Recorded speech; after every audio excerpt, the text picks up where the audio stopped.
श्रीमन्नारायणीयं दशकं 59 त्वद्वपुर्नवकलाय कोमलं प्रेमदोहनमशेषमोहनं ब्रह्मतत्त्वपरचिन्मुदात्मकं वीक्ष्य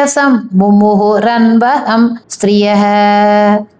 मन्मथोन्मथितमानसाक्रमात्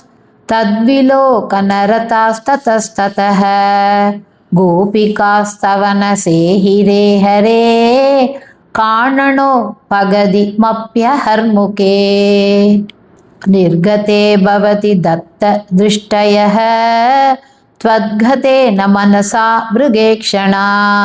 वेणुनादमुपकर्ण्य दूरतः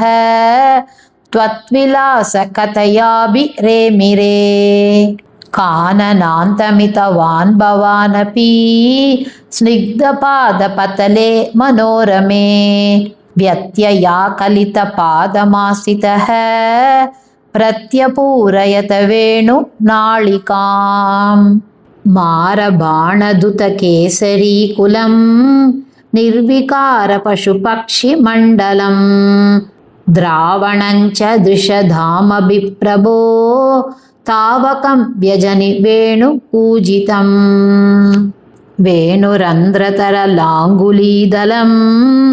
ताळसञ्चलितपादपल्लवं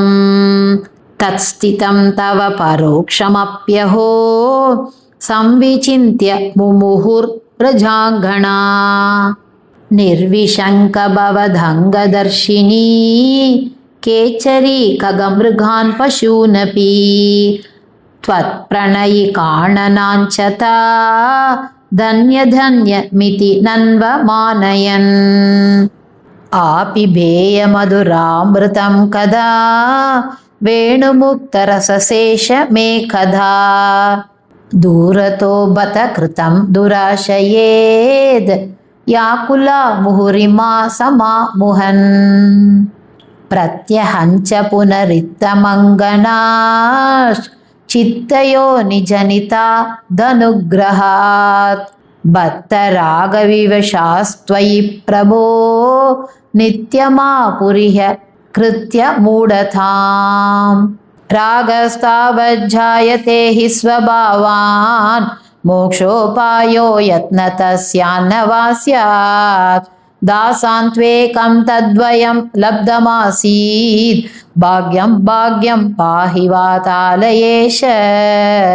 श्री हरे नमः श्री पोन्नु गुरुवायूरप्पने शरणं श्री चोटानिकरे भगवती अम्मये शरणं